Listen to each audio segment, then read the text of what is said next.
உணவு மாறினால் உடல் மாறும், உடல் மாறினால் மனம் மாறும், மனம் மாறினால் குணம் மாறும், குணம் மாறினால் உன் குலமே மாறும். அவ்வளோதான். குருஜி சொல்கிறார், உற்றவனையும் உணர்த்தும் உணவுன்னு சொல்லிட்டு உணவை முறையை எடுத்துக்கிட்டா உற்றவனை யார்? அந்த இறைவனை கூட உணர முடியும், அடைய முடியும்.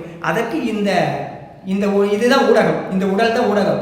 நம்ம திருமூலர் சொல்கிற மாதிரி இதுதான் ஆலயம். இந்த ஆலயம் சுத்தமாக இருக்கணும். இந்த ஆலயம் சுத்தமாக இருக்கிறதுக்கு சுத்தமான ஆகாரம் வேணும். இங்கே இந்த முறைப்படி இந்த படையல் உணவகம் சரியாக இந்த ஜனவரி 1ஆம் தேதியோட 6வது வருட துவக்கம் 5 வருடமாக உலகின் முதல் உணவகமாக இந்த உணவகம் செயல்பட்டு இருக்கு. இந்த உணவகத்தில் இந்த மாதிரி காலையில் உணவு, மத்தியானம் வடபாயசத்தோட சாப்பாடு, நைட்டு டின்னர் இயற்கை உணவு, பாரம்பரிய உணவை கொடுக்குறோம்.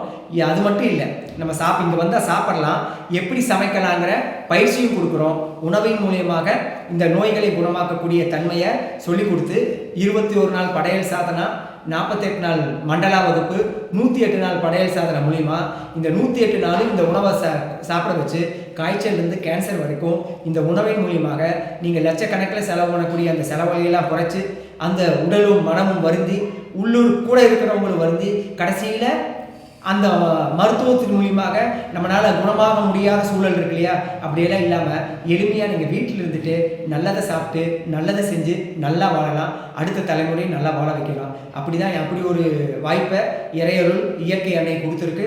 தொடர்ந்து செஞ்சிட்ருக்கோம்.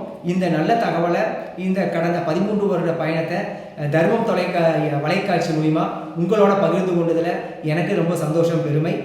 வாய்ப்புக்கு நன்றி. ஐயா நடமாடும் சித்தர்னு சொல்கிறாங்க. ஐயா நேரடி அவரை தான் உலகம் முழுவதும் தேடி போகிறாங்க.